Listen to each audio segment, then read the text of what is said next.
कधी कधी आयुष्यात असं होतं ना की परिस्थिती आपल्याला रागवायला, तुटायला, उत्तर द्यायला भाग पाडते. पण लक्षात ठेवा, शांत राहणं ही कमजोरी नाही, ती सर्वात मोठी ताकद आहे. आज मी तुम्हाला सांगणार आहे या 7 प्रसंगांबद्दल ज्या ठिकाणी आपण नेहमीच शांत राहिलं पाहिजे. नंबर 1, जेव्हा कोणी तुमचा अपमान करतो तेव्हा मन दुखावणं किंवा राग येणं हे अगदी नैसर्गिक आहे.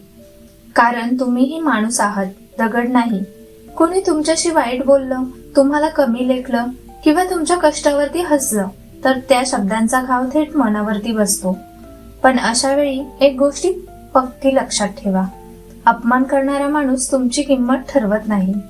तुमची किंमत ठरवते ती तुमच्या विचारांवरती, तुमच्या मेहनतीवरती आणि तुमच्या वागणुकीवरती. त्या क्षणी शांत राहणं म्हणजे हार मानणं नाही, तर स्वतःच्या आत्मसन्मानाचं संरक्षण करणं आहे.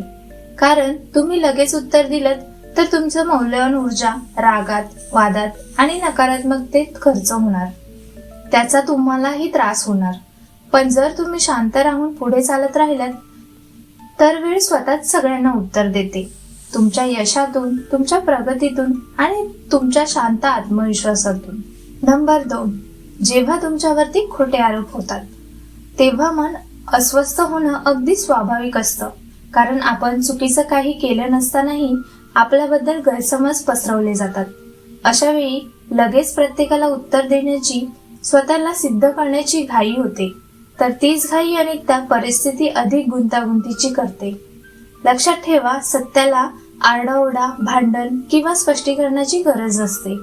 जे खरं असतं ते वेळेच्या कसोटीवरती आपोआप टिकतं आणि उघड होतच. म्हणून शांत राहून योग्य वेळी योग्य ठिकाणी आपण काम, आपली प्रामाणिकपणा आणि सातत्य दाखवत राहिलं तर लोकांना हळूहळू सत्य समजू लागतं. शांत राहणे म्हणजे दुर्बलता नाही, तर स्वतःवरती आणि सत्यावरती असलेला ठाम विश्वास आहे. कारण शेवटी शब्द नाही तर सत्य स्वतःच बोलते. नंबर 3, जेव्हा कोणी मुद्दाम तुम्हाला चिडवतो तेव्हा त्यामागचा त्याचा उद्देश समजून घेणं फार महत्वाचं असतं. काही लोकांना तुमचं बरोबर असणं सहन होत नाही, म्हणून ते टोमणे मारतात, उगाच बोलतात, खोटे किंवा फालतू आरोप करतात. फक्त एकच कारण असतं, ते म्हणजे तुमचा राग बाहेर काढणं.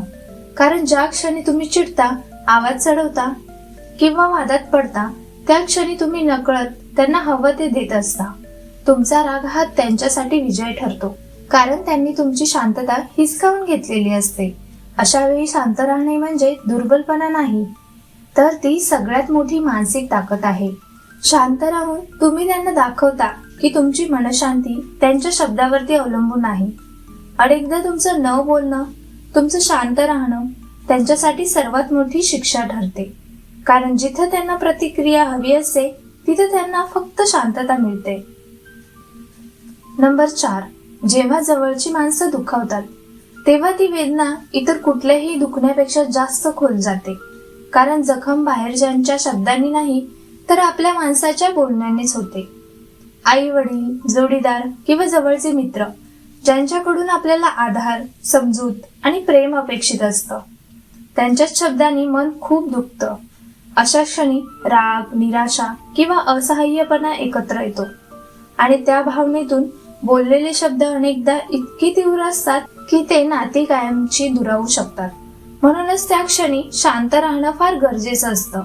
शांत राहणे म्हणजे सगळं सहन करणं नाही, तर स्वतःच्या भावनांना थोडा वेळ देणं.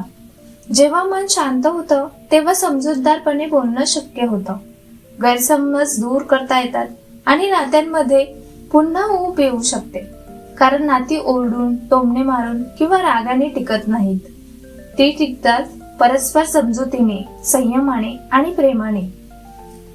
नंबर 5, जेव्हा आयुष्यात काहीच जमून येत नाही असं वाटतं तेव्हा मन सर्वात जास्त थकतं.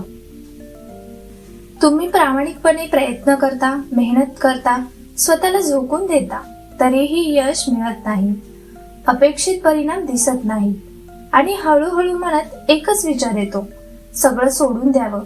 ही अवस्था फार वेदनादायक असते. कारण बाहेरून सगळं शांत दिसत असलं तरी आतून मोठी लढाई चालू असते. पण अशा काळात शांत राहणं आणि टिकून राहणं सर्वात महत्वाचं असतं. कारण प्रत्येक वाईट टप्पा हा कायमचा नसतो. तो आपल्याला मजबूत बनवण्यासाठी, संयमी बनवण्यासाठी आणि पुढच्या यशासाठी तयार करण्यासाठीही असतो. तुम्ही जर या कठीण वेळेत स्वतःवरचा विश्वास सोडला नाही, रोज थोडं का होईना पुढे चालत राहिलं, तर वेळ नक्की बदलेल. लक्षात ठेवा, आज दिसत नसलेला परिणाम उद्या तुमच्या धैर्याचं फळ ठरू शकतो. म्हणून शांत राहा. वाईट वेळ कायमची नसते. नंबर 6. जेव्हा लोक तुमच्याबद्दल वाईट बोलतात तेव्हा ते मनाला लागणं स्वाभाविक आहे. पण एक सत्य नेहमी लक्षात ठेवा, लोक बोलणारच. तुम्ही चांगलं केलं तरी बोलतील आणि वाईट केलं तरी बोलतील. प्रत्येकाच्या बोलण्याला उत्तर द्यायला गेलात तर तुमची सर्वात मोठी ऊर्जा त्यातच खर्च होऊन जाते. सगळ्यांची तोंड बंद करण्याच्या नादात स्वतःचं आयुष्य मागे पडतं. तुमचं स्वप्न, तुमचा प्रवास, तुमची प्रगती या सगळ्यापेक्षा लोकांची मतं मोठी नाहीत. जे लोक बोलतात ते बहुतांश वेळा तुमचं आयुष्य जगत नसतात. त्यांना तुमच्या कष्टाची किंमत कळत नाही. म्हणून शब्दावर नाही तर कामावर लक्ष ठेवा.